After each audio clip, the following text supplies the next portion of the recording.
గురుబ్రహ్మ ప్రేక్షకులకు నమస్కారం అండి.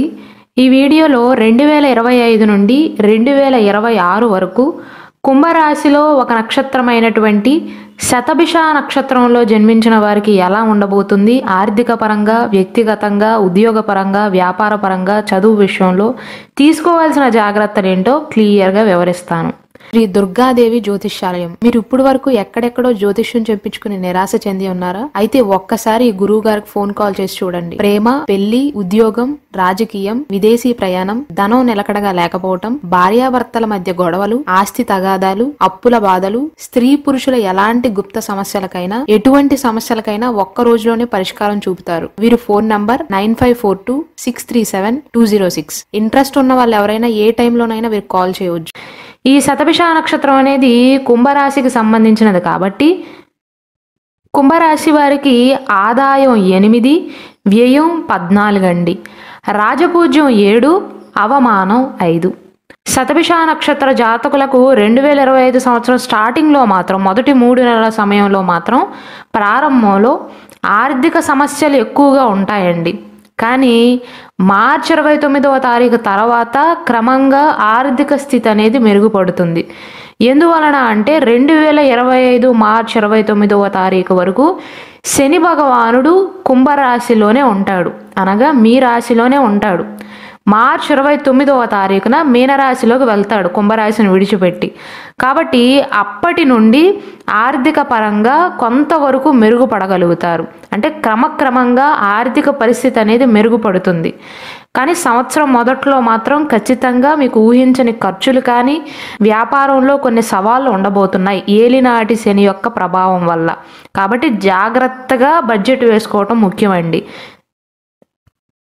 శని 1వ ఇంట్లో ఉంటాడు, రాహువేమో 2వ ఇంట్లో ఉంటాడు, అంటే మీనరాశిలో ఉంటాడు. కాబట్టి పెట్టుబడులు పెట్టేటప్పుడు మాత్రం మొదటి 3 నెలల సమయంలో రిస్క్ తీసుకోకపోవటమే మంచిది, రుణాలు తీసుకోకపోవటమే మంచిది, లేదా మధ్యవర్తిగా ఉండి రుణాలు ఇప్పించకపోవటమే మంచిది. ఎటువంటి పత్రాలు లేకుండా డబ్బు ఇవ్వటం కూడా మంచిది కాదండి.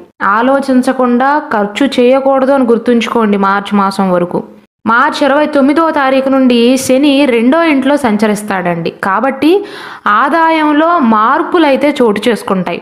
ఆదాయం అయితే పెరుగుతుందండి, అయితే ఆదాయానికి తగ్గ ఖర్చులు కూడా ఉండబోతున్నాయి. అలానే శతభిష నక్షత్ర జాతకులకు అననుకూలంగా ఉంటుంది అని కాదు, ఖర్చుల విషయంలో కొంచెం జాగ్రత్తలు తీసుకోవాలి. ఎందుకంటే ఏలినాటి శని జరుగుతుంది కాబట్టి మార్చి 29వ తారీఖుతో ఏలినాటి శని యొక్క 2వ దశ అనేది పూర్తయిపోతుంది. 29వ తారీఖు తర్వాత నుండి ఏలినాటి శని యొక్క 3వ దశ అనేది ప్రారంభమవుతుంది. కానీ 2వ దశ కంటే 3వ దశ చాలా బెటర్గా ఉంటుందండి. 2వ దశలో శని మీ రాశిలోనే ఉంటాడు కాబట్టి ప్రభావం అనేది ఎక్కువగా ఉంటుంది. కాబట్టే మార్చి 29వ తారీఖు తర్వాత నుండి ఆర్థిక పరంగా మెరుగుదల ఉంటుంది అని చెప్తున్నాను. మళ్ళీ మే 14వ తారీఖున గురువు 5వ ఇంట్లోకి వెళ్తాడండి. కాబట్టి అప్పటి నుండి మీ ఆర్థిక పరిస్థితి అనేది ఇంకా మెరుగుపడుతుంది. ఒక్క మాటలో చెప్పాలంటే శతభిష నక్షత్ర జాతకులకు ఫైనాన్స్ పరంగా అయితే 2025 జనవరి 1వ తారీఖు నుండి 2025 మార్చి 29వ తారీఖు వరకు ఖచ్చితంగా జాగ్రత్తలు తీసుకోవాలి.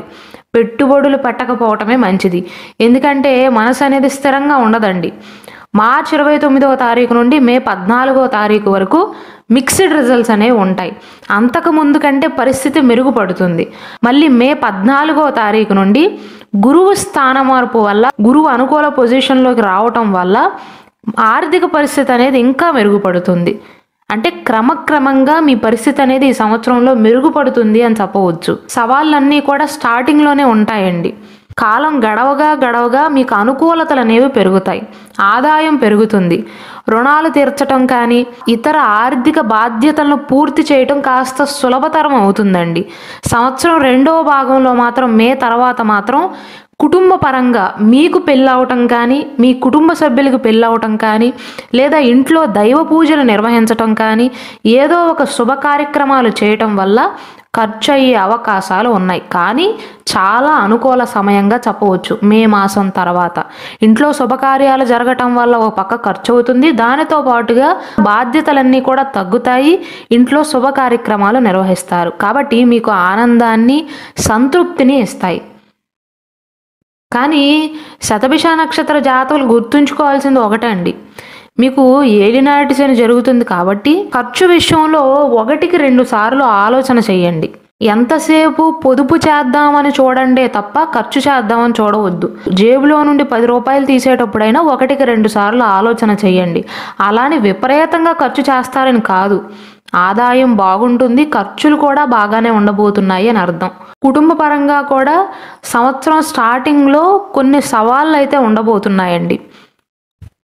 మొదట్లో ఉద్యోగ బాధ్యతల వల్ల కానీ, వ్యాపార బాధ్యతల వల్ల కానీ ఎక్కువ సమయాన్ని కుటుంబ సభ్యులతో కేటాయించలేకపోతారు.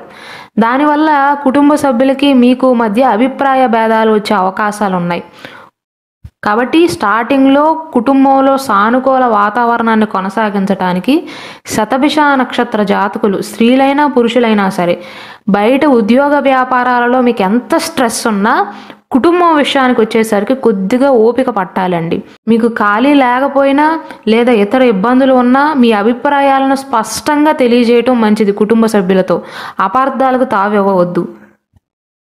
ఎందుకంటే శని భగవానుడి యొక్క సంచారం అనేది కుటుంబ సంబంధాలపైన ప్రభావం చూపుతుందండి. మీ మనసులో ప్రేమ ఉన్నా అవతల వారు మిమ్మల్ని అపార్థం చేసుకునే అవకాశాలు ఉన్నాయి.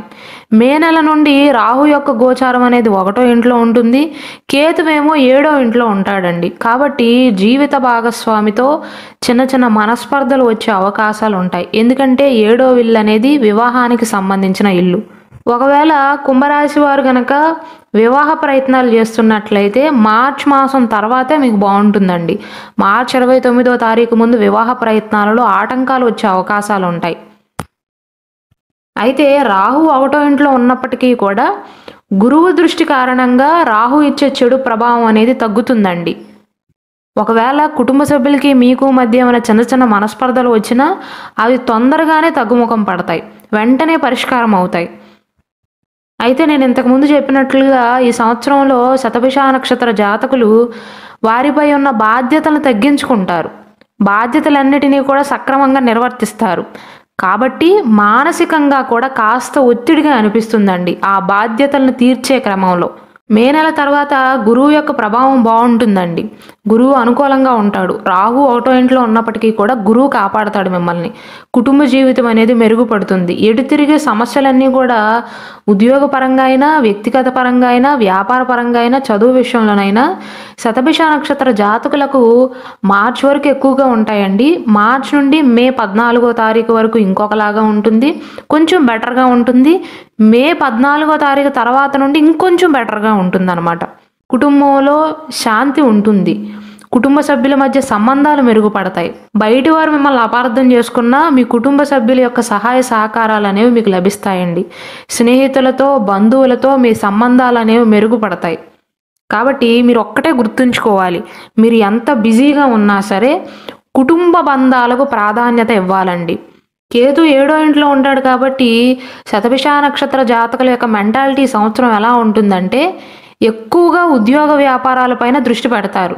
ఉద్యోగ వ్యాపారాల్లో ఉండే స్ట్రెస్ అంతా తీసుకొచ్చి కుటుంబ సభ్యులపైన చూపిస్తారు.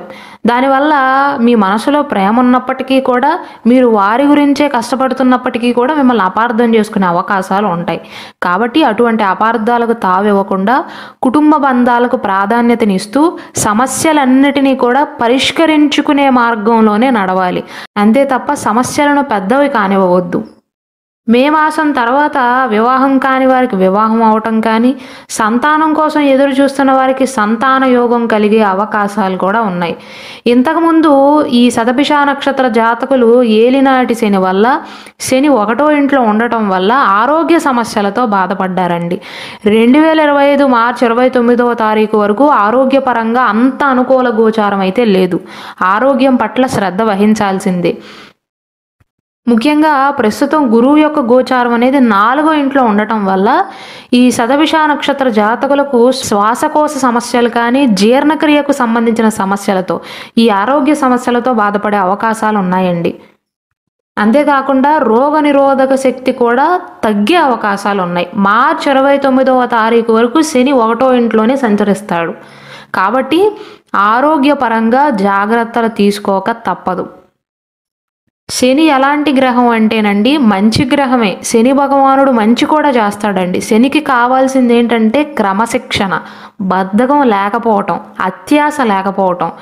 ఒకవేళ శతభిష నక్షత్ర జాతకులు ఏలినాటి శని సమయంలో బద్ధకంగా ఉన్నారనుకోండి, ఇంకా ఇంకా అనారోగ్య సమస్యలను కలిగిస్తాడు. యాక్టివ్గా ఉన్నారనుకోండి, శని మీకు మంచి చేయడానికే ప్రయత్నిస్తాడు. కాబట్టి ఆరోగ్యం పట్ల జాగ్రత్త వహించటం, బద్ధకం లేకుండా ఉండేలాగా చూసుకోండి. మే నెల నుండి రాహు యొక్క గోచారం అనేది 1వ ఇంట్లో ఉంటుంది. అదృష్టవశాత్తు గురువు 5వ ఇంట్లోకి వెళ్తాడు. కాబట్టి ఆరోగ్యపరంగా మెరుగుపడుతుంది. గురువు రోగనిరోధక శక్తిని పెంచుతాడండి. మానసిక ఆరోగ్యం కూడా బాగుంటుంది. ఒకవేళ ఈ సమయంలో మీరు ఏదైనా అనారోగ్య సమస్య బారిన పడినా త్వరగా కోలుకోగలుగుతారు. రాహు 1వ ఇంట్లో ఉన్నప్పుడు ఎటువంటి మెంటాలిటీ ఉంటుందంటే, అక్కడ అనారోగ్య సమస్య లేకపోయినా ఊహించుకుని బాధపడతారు, ఊహించుకుని భయపడతారు. కానీ ఇక్కడ గురువు 5వ ఇంట్లో ఉంటున్నాడు కాబట్టి ఆరోగ్యపరంగా బెంగ అవసరం లేదు. మే మాసం తర్వాత నుండి మీరు జాగ్రత్తలు తీసుకోవాల్సిందల్లా మార్చి 29వ తారీఖు వరకు అండి. ఎందుకంటే రోగనిరోధక శక్తి అనేది మీకు అప్పుడు తక్కువగా ఉంటుంది. వ్యాపార పరంగా చూసుకున్నట్లయితే వీరికి భాగస్వామ్య వ్యాపారాలు ఎవరైతే చేస్తారో, వినియోగదారులతో కానీ భాగస్వాములతో కానీ కేతు యొక్క గోచారం వల్ల, కేతు 7వ ఇంట్లో ఉండటం వల్ల, వారితో సరైన సంబంధాలు కొనసాగించకపోవటం వల్ల కొన్ని సమస్యలు తలెత్తే అవకాశాలు ఉంటాయండి. మే మాసం తర్వాత గురువు 5వ ఇంట్లోకి వెళ్ళిన తర్వాత వ్యాపార వృద్ధికి అనుకూలమైనటువంటి పరిస్థితులు అనేవి ఏర్పడతాయి. ముఖ్యంగా కళారంగంలో ఉన్నవారు, స్వయం ఉపాధి ద్వారా జీవితాన్ని ఎవరైతే కొనసాగిస్తున్నారో వారికి ప్రథమంలో గురువు, శని భగవానుడు, రాహు యొక్క గోచారం అనేది అనుకూలంగా ఉండకపోవటం వల్ల కొన్ని సమస్యలు, ఆటంకాలు వచ్చినప్పటికీ కూడా ద్వితీయార్థంలో వెంటనే గురువు యొక్క గోచారం అనుకూలించటం వల్ల మీ ప్రతిభను గుర్తిస్తారండి. గత కొంతకాలంగా ఏమైనా అనారోగ్య సమస్యలు కానీ ఆర్థిక సమస్యలు ఉన్నా అవన్నీ కూడా తొలగిపోతాయి. మీరు జాగ్రత్తలు వహించాల్సిందల్లా శతభిష నక్షత్ర జాతకులు ప్రథమార్థంలో ఉద్యోగపరంగా అయినా వ్యాపార పరంగా అయినా మార్చి నుండి మే మాసం వరకు వచ్చిన అవకాశాలను సరిగ్గా సద్వినియోగపరుచుకోవాలి. ఇక ఉద్యోగపరంగా చూసుకున్నట్లయితే శతభిష నక్షత్రంలో జన్మించి ఎవరైతే ఉద్యోగ ప్రయత్నాలు చేస్తున్నారో లేదా ఉద్యోగం చేస్తూ మెరుగైన ఉద్యోగ ప్రయత్నాలు చేస్తున్నారో వారికి మే మాసం తర్వాత అనుకూలమైనటువంటి గోచారం అనేది ఉండబోతుందండి. మే మాసం వరకు ఉద్యోగంలో పురోగతి ఉన్నప్పటికీ కూడా నెమ్మదిగా జరుగుతున్నట్లుగా మీకు అనిపిస్తుంది. అలాగే ఇంతకుముందు చెప్పినట్లుగా పని భారం వల్ల మానసిక ఒత్తిడికి గురయ్యే అవకాశాలు ఉంటాయి. శని భగవానుడి యొక్క దృష్టి, గురువు దృష్టి కారణంగా మార్చి 29వ తారీఖు వరకు ఉద్యోగంలో మీకు సరైన గుర్తింపు ఉండదండి. మీరు ఎంత పని చేసినా సరే ఇంతకు ముందు లాగానే ట్రీట్ చేస్తారు. అంతేకాకుండా సహ ఉద్యోగులు మీతో పోటీ పడే అవకాశాలు ఉన్నాయి. మే మాసం తర్వాత గురువు మిథున రాశిలోకి వెళ్తాడు. ఆర్థిక వృద్ధితో పాటు పెట్టుబడుల ద్వారా లాభాలను వచ్చే అవకాశాలు ఉంటాయి.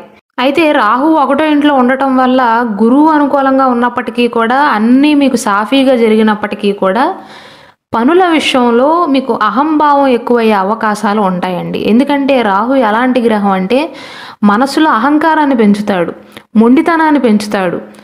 కాబట్టి ఎవరేం చెప్పినా వారి మాటలు వినకుండా నా మాటే వినాలి అన్న ధోరణి మీలో ఎక్కువ అవుతుంది. దీని కారణంగా ఉద్యోగపరంగా వ్యాపార పరంగా చిన్న చిన్న సమస్యలు వచ్చే అవకాశాలు ఉంటాయి. అయితే ఎన్ని గ్రహాలు ప్రతికూలించినా జ్యోతిష శాస్త్రంలో గురువు బలమైన పొజిషన్లో ఉన్నాడు అనుకోండి, అన్నిటినీ దాటవేయగలుగుతాడు, అన్నిటి నుంచి కాపాడుతాడు గురువు. కాబట్టి శతభిష నక్షత్ర జాతకులు ఏ రంగంలో స్థిరపడినా సరే వారు గుర్తుంచుకోవాల్సింది మే మాసం తర్వాత అహంభావాన్ని తగ్గించుకుంటే అంతా సాఫీగా నడుస్తుందండి. మార్చి నుండి మే మాసం వరకు మిక్స్డ్ రిజల్ట్స్ అనేవి ఉండబోతున్నాయి. అంటే తీపి చేదు రెండిటిని చూస్తారు. విద్యార్థులకైతే ఈ సంవత్సరం అనుకూలంగా ఉంటుందండి. అయితే బద్ధకాన్ని విడనాడాలి. ముఖ్యంగా టీచింగ్ ఫీల్డ్లో ఎవరైతే ఉన్నారో లేదా హయ్యర్ స్టడీస్ చేసే ప్రయత్నాలు ఎవరైతే చేస్తున్నారో వారికి అనుకూలంగా ఉంటుంది. ఎందుకంటే గురువు మీ జ్ఞానాన్ని పెంచుతాడు, సృజనాత్మకతను పెంచుతాడు, చదువులో విజయాన్ని సాధించడానికి మిమ్మల్ని ప్రోత్సహిస్తాడు, కొత్త ఆలోచనలు వస్తాయి, సమస్యలను పరిష్కరించే నైపుణ్యాలను నేర్చుకుంటారండి. వృత్తిపరంగా కూడా కోర్సులు నేర్చుకునే అవకాశాలు ఉంటాయి. మొత్తం మీద శతభిష నక్షత్ర జాతకులు దృఢ సంకల్పంతో చదువుకుంటే ఖచ్చితంగా ఈ సంవత్సరంలో ఇంతకు ముందు కంటే మెరుగైన ఫలితాలు, స్థిరమైన పురోగతిని సాధించగలుగుతారండి. ఇక మీరు పాటించవలసిన పరిహారాల విషయానికి వస్తే శతభిష నక్షత్ర జాతకులకు ప్రథమార్థంలో శని, రాహువు, కేతువు, దానితో పాటుగా గురువు యొక్క గోచారం కూడా అంత అనుకూలంగా లేదు.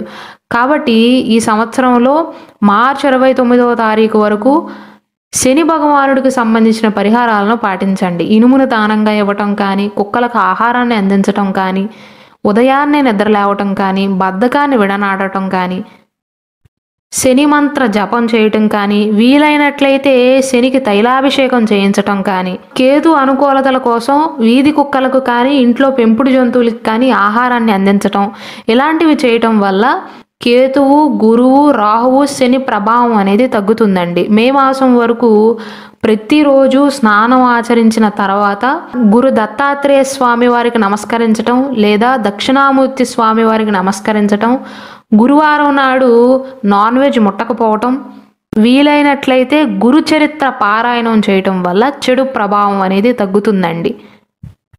శతభిష నక్షత్ర జాతకులు ఏలినాటి శని గురించి భయపడవలసిన అవసరం లేదండి. నేను ఇంతకు ముందే చాలా వీడియోస్ చేశాను. శని 1వ ఇంట్లో నుంచి 2వ ఇంట్లోకి వచ్చిన తర్వాత, అంటే కుంభరాశిని విడిచిపెట్టి మీనరాశిలోకి వచ్చిన తర్వాత ప్రభావం అనేది తగ్గుతుంది. ఏలినాటి శని ఇంకా నడుస్తున్నప్పటికీ కూడా 2వ దశలో ఉన్నంత ప్రభావం 3వ దశలో ఉండదు. అది గుర్తుంచుకోవాలి. అలాగే మన గురుబ్రహ్మ ఛానల్లో శతభిష నక్షత్ర జాతకుల యొక్క స్వభావం అనేది ఎలా ఉంటుంది, శతభిష నక్షత్ర జాతకులు 27 నక్షత్రాల్లో ఏ నక్షత్ర జాతకులను వివాహం చేసుకోవాలి, ఏ నక్షత్ర జాతకులను వివాహం చేసుకోకూడదు, శతభిష నక్షత్రం అనేది కుంభరాశికి సంబంధించినది కాబట్టి కుంభరాశి వారు వారి జీవిత భాగస్వామితో ఎలా ప్రవర్తిస్తారు, ఇలా చాలా వీడియోస్ చేయడం జరిగిందండి. కాబట్టి దయచేసి వాటిని కూడా వీక్షించండి.